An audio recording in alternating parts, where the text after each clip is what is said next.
Write in the chat if you can hear me talking right now.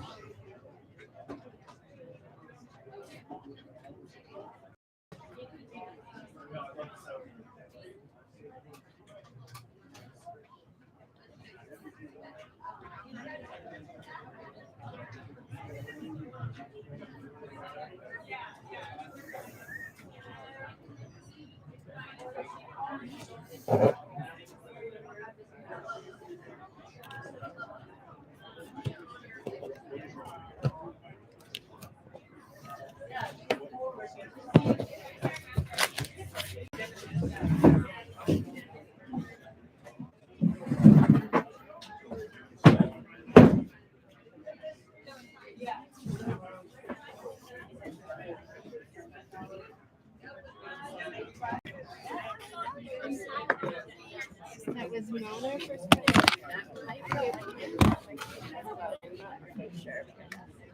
All right. Have fun morning. If you guys get a sniff or this, let me know if you forget it. Yeah, definitely. Welcome back, dude. You're such a good runner. Thank you. Yeah. And is this your first ultra? Yeah. Dude. I'm going for it. Yeah. Yeah. You know how hard that course is, so you just ease off a little bit on those first two That's what I was climbs. thinking. I'll take it easy, and then when I get to the 30K start, I'll ramp it up. Then you can do that. Yeah. Because I figure I can always catch people if I'm feeling good, but I can't If you're hold them feeling off if if you're I'm feeling feeling yeah. bad. So. Yeah, the important lessons of learning to slow down a little bit. It's good if you can do that when you're young. Yeah.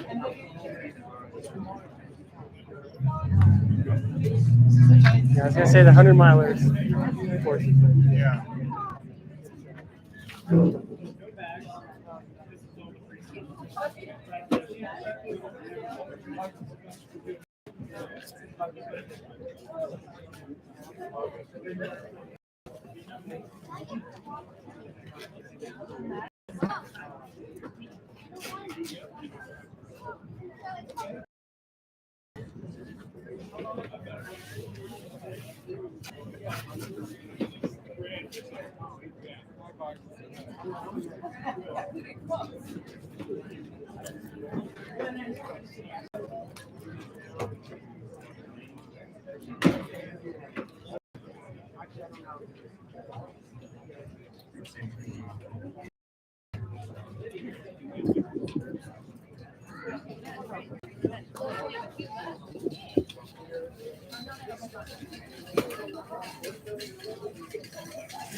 If I can have everyone's attention, if you're doing the Standhope Ultra Challenge this weekend, I'm going to do the pre-race brief from this location here in about 45 seconds. So if you want to come over here and listen up, I'll talk about all things that are happening with the race this weekend.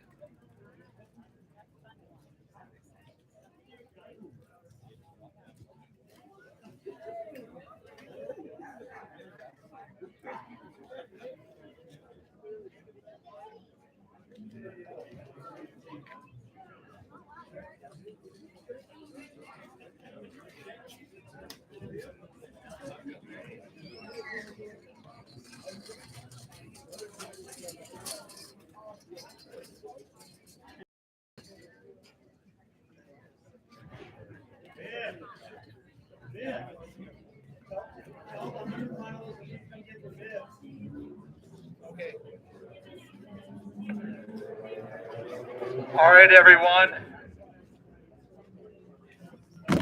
Welcome to the 10th annual Standhope Ultra Challenge.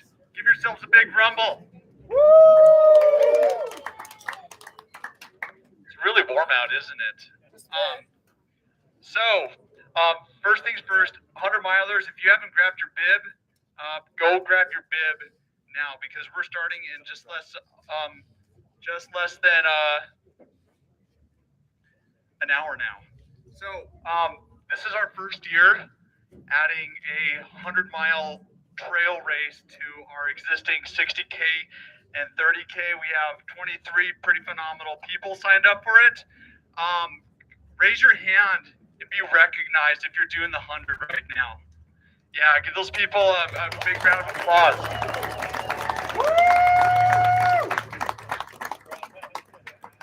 We have been planning this for many years, and special shout out to Emily Barry-Ochoa. This is her second time doing it. She did it by herself with the help of Tony Huff last year, and that helped us really a lot of things. Oh, there she is, right there, bib number 14.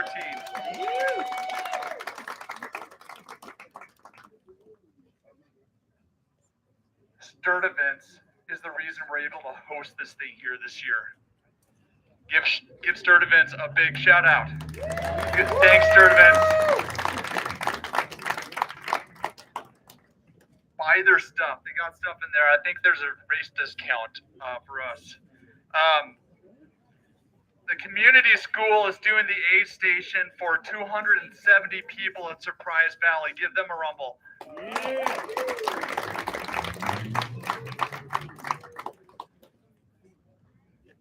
The Bent Rod gave us swag from Chalice.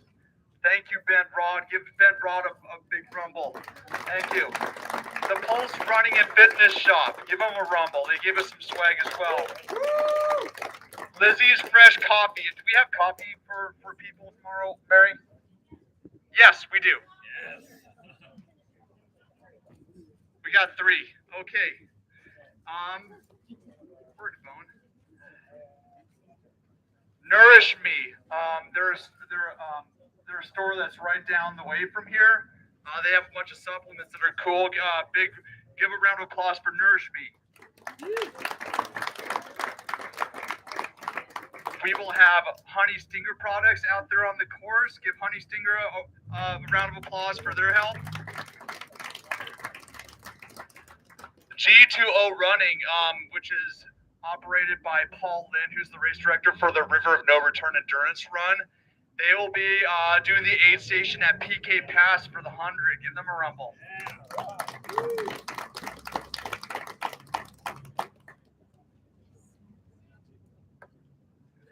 Squirrel's Nut Butter. All right, if you don't know what it is, just ask someone. All right, give them a rumble. They have their product here for you to make sure that you can run freely to the finish line. And as well, big rumble to our race, our series sponsor, the Idaho Trail Ultra Series. Give them a rumble.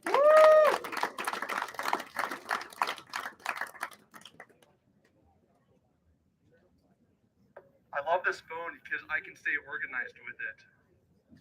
Okay, we're going to talk race check-in.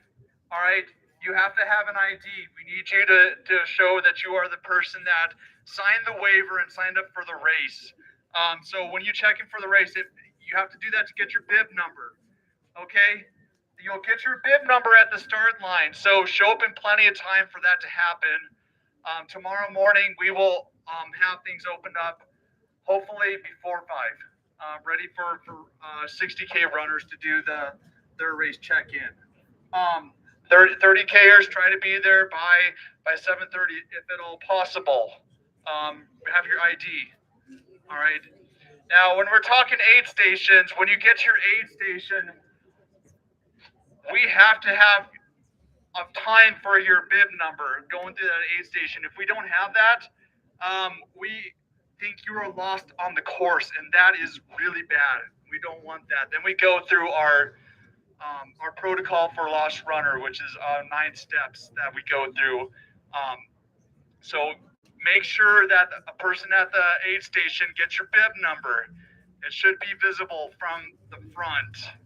All right. Some of you have it on your packs. Make sure they get your bib number. That's really important. If you don't check in at the start, we think you're a DNS. Okay. So if you don't have a bib number, you don't get checked in at the start. We don't think you're out there. All right. Keep that in mind. Runner accountability is number one. Safety is number one out there. Keeping that in mind, drink some water right now. It's really warm right here. It's about 90. All right. You got a big race coming up in about an hour. You can sit down. Okay. I need to talk cutoffs. Okay. For the 30K, there really is no cutoff, but we're worried if you're out there for more than like 11 or 12 hours. All right. For the 60K, there is one cutoff. It is at Fall Creek at 2 p.m. Be there by 2. Otherwise, we have to figure out a way to get you back to the start line, and that's kind of hard. 100 milers. All right, you have several cutoffs. All right, and I will mess them up if I say what times they are right now, but I do know some of them. The first cutoff is at Park Creek. That's 19 miles in, just about 1:30 this morning. All right, next cutoff, Fall Creek. I want to say that's 10. Standhope is 4 p.m. All right, these are really generous. I mean, take your time. And I don't remember what the other ones are, but those are there also because our volunteers are, give our volunteers a big round of applause. Thank you, volunteers. You guys are fantastic. They are out there for a long time, especially late for the 100 milers. Okay. Emergencies. All right. Who read the section on emergencies in the race manual? Okay. Yes. Everyone here read the race manual because that's what I told you to do. All right. And the waiver. I said you have to read the race manual. Okay. There's a section on emergencies there. You should have an electronic device. You should have a copy of that with you while you're out there. I have to answer this. This is the aid station director of Federal Gulch. Hey, I'm in the middle of the pre-race brief and I have like 150 people. I'll call you back in a minute. I'm at Sturtevants in Sun Valley. Sounds good. I'll see you then. Bye-bye. That's Pat. He's really good at the trombone, and we're gonna do the anthem as a duet, but not like little kids doing a duet. We're professional trombonists, and so you can't. One is hard to handle. Two, you're gonna lose almost as much hair as Tony has the last few years. That guy. Oh, thanks, Tony.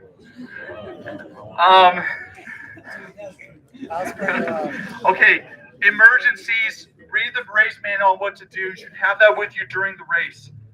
There should be a medic at most aid stations. They are wearing a red shirt that I paid. Yeah, those red shirts right there. Can you pull one up and show it to people?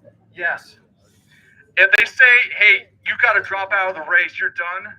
All right. What will you say? Okay. Yes, sir.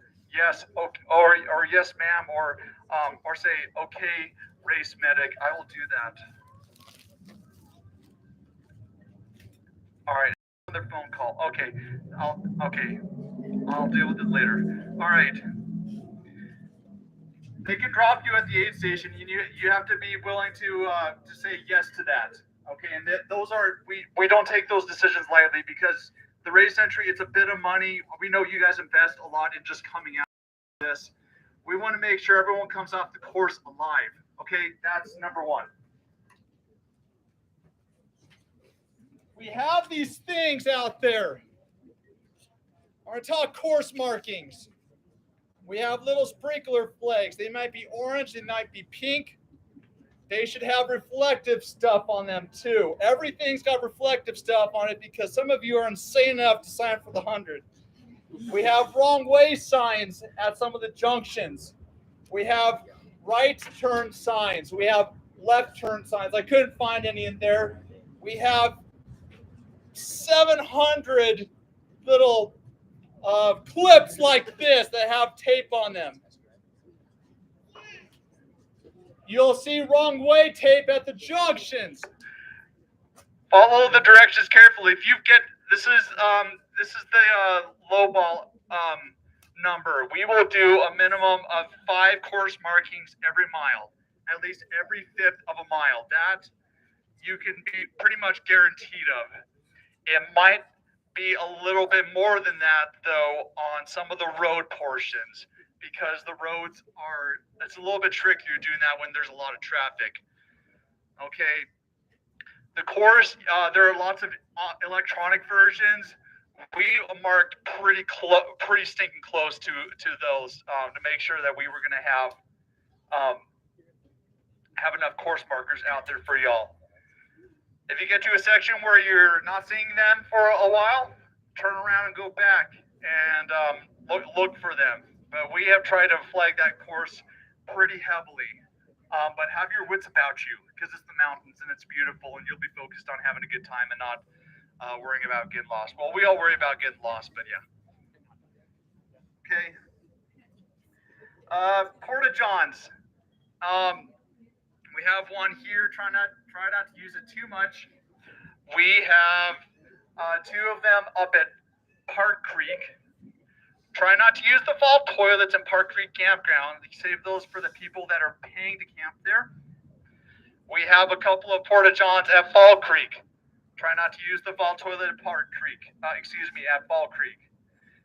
We couldn't get any back to the to Standhope this year. Some of you know race directors who accidentally forget to order the Porta Johns for the 60-30 finish line. I don't know. I could be one of those, but it was going to be another $1,000 to get 2 of them back there. So use the vault toilets back at Standhope. Okay, they're in the campground there. There are lots on the Sun Valley side of the Pioneers. There are a lot of there's a ton of vault toilets there. You can use those because the 100 there's only like 23 people and lots of bathrooms on this side on the race course. All right, that'll make things convenient for all of y'all. Parking at Fall Creek. Okay, so if you did not pay for a shuttle, park at and you're doing the 30K, park at Fall Creek Trailhead. If you paid for a shuttle,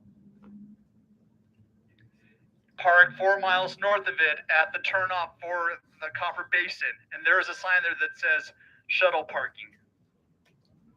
If you signed up for a 30K shuttle that leaves at 6:45 from Standhope Campground, be at Standhope Campground. It'll be out in front of the campground. I'll make sure of that. That's where you'll get picked up. After the race, if you paid for a shuttle ride, all right, after the race, Nomadic Vans, which is operated by Gardner Court. Gardner has done a great job doing our shuttle service over the years. He decided he wanted to run the race this year, so this is his first ultra marathon this year. So give him a big rumble. Yeah, Nomadic Van, that's our shuttle driver, and they're going to handle all of the shuttle rides next year. Okay. All right. Now, listen, as far as the course conditions go, course is in pretty good shape. People that are doing the 100, get on Google and look up stinging nettle. So you know what that ferocious little plant looks like. You know if you'll get it because it feels like a jellyfish slapped your legs, and your legs are going to say, I hate you. And after a while, it tingles. It's not pleasant. So just know what that looks like. You're going to deal with some of that in some of the less used areas.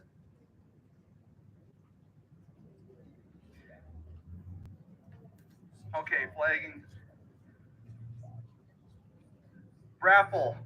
We are not going to do the raffle quite yet. I have to make sure all of the raffle tickets are ready. It'll probably be online like I've done in years past, either Sunday night or Monday first thing. Okay. All right. So we have lots of food and water out there for all y'all. Drop eggs. Looks like we're getting those scored away. Does anyone want to have now? When I say questions, these need to be questions that apply to everyone. Okay, does anyone have questions for me? Yes.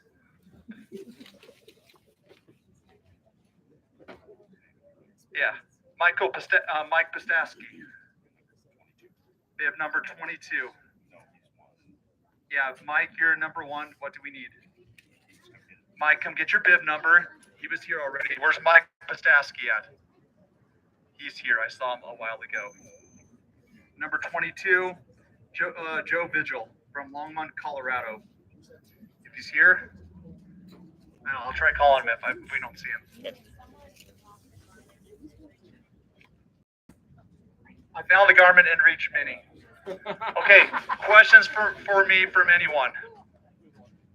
Yes, what's your question? What's the brushiest section of the 100-miler? The brushiest section. I didn't mark the whole course this year. I had a number of people, Chris and Kevin. But for me, the brushiest section was going down into Littlewood River. Yeah. Standhope and PK. Other questions that are good for everyone. Yes. Can you go over that part where you talked about whatever plant it is that like gels you out and then gives you like a reaction on skin? Is there anything that you can put on that to make that stop? I don't know. But what I can tell you is that it's like mosquito bites. It goes away after a little while, and then there's a weird tingling for a bit. So it's just like, yeah. This week I got it 3 times, and it's not bad. My legs are looking good. Okay, all right, thank you. So I wouldn't worry too much. Other questions for the good of everyone? Yeah. What food is at the aid station? Well, it should be what is on the runner's manual. Is there food on there? Double check. Otherwise, it should be the stuff that's on the volunteer manual if you can get in there. They should have bought that stuff. Other questions from y'all? Yeah. So when I'm coming down Sun Valley Road, do I stay on the road or do I follow the bike trails? You'll follow the road and then the bike trails, and I'll have some cones up on that, okay? Okay. Other questions? Any weather concerns? It's hot right now. Hydrate. Everything. It'll get cold.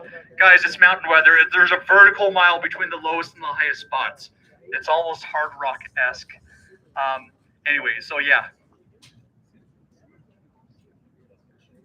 It's in the 40s overnight in Copper Basin. And it will be in the 30s at Cane Creek. Okay, guys. Thank you all. We'll get the 100 started. All 100 runners meet here in about at 5:45. Okay. Thank you all. Give yourselves a rumble. 10th annual Standhope Ultra Challenge.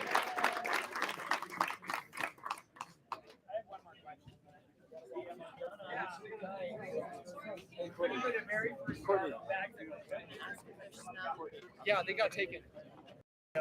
Yeah, but there will be. Hey, I'm sorry, I missed your. I don't know why your megaphone was coming through my wrist radio. I was like, more metals. I could hear you talking. Is that the radio or something? My radio is up here, but it's not. You must have been talking because I kept hearing you. Yeah, talk. it's been laying right here like this. Interesting. The megaphone was picking up. It was broadcasting. That's really weird because I wasn't even pressing the button. That is really weird. I kept hearing You your know, voice. this radio, I do need to buy another one. That's good. That's why I did the sweeps. And here's the tickets. Cool. Okay.